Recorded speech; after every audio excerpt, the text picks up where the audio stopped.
నమస్తే, నేను మీ ఈశ్వర్. ఈ6 న్యూస్కి స్వాగతం. వార్తల్లోని ముఖ్య అంశాలు.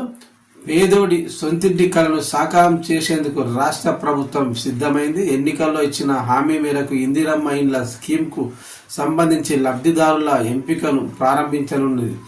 మహిళల పేరు మీద ఇండ్లను మంజూరు చేస్తుండగా ఒక్కో ఇంటి నిర్మాణానికి 4 విడతల్లో రూపాయలు 5 లక్షలను ఇవ్వనున్నారు. వీటిని నేరుగా లబ్ధిదారుల బ్యాంకు ఖాతాలో జమ చేయనున్నారు. ఈ పథకం కింద నిర్మించే ఇండ్లు 400 చదరపు అడుగుల విస్తీర్ణంలో లబ్ధిదారులే ఇండ్లను నిర్మించేలా అవకాశం కల్పించారు. లబ్ధిదారులు తమ సౌలభ్యాన్ని బట్టి 400 చదరపు అడుగులకు తగ్గకుండా ఎంత విస్తీర్ణంలోనైనా నిర్మించుకోవచ్చు. రాష్ట్రంలోని ప్రతి మండల కేంద్రంలో ఇందిరమ్మ మోడల్ హౌస్ నిర్మాణాలను చేపడుతున్నారు. ఇప్పటికే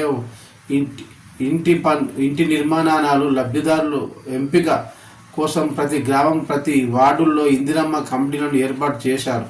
లబ్ధిదారుల ఎంపిక పారదర్శకంగా ఉండేలా అవినీతికి రాజకీయ ప్రమేయానికి తావు లేకుండా ఉండేందుకు రాష్ట్ర ప్రభుత్వం మొబైల్ యాప్ను సిద్ధం చేసింది. లబ్ధిదారుల ఆర్థిక పరిస్థితి, ప్రస్తుతం నివసిస్తున్న ఇంటి స్వరూపం, కుటుంబ సభ్యుల వివరాలు, ఇంటి నిర్మాణానికి సంబంధించిన భూమి వివరాలు వంటివి ఈ యాప్లో పొందుపరచనున్నారు.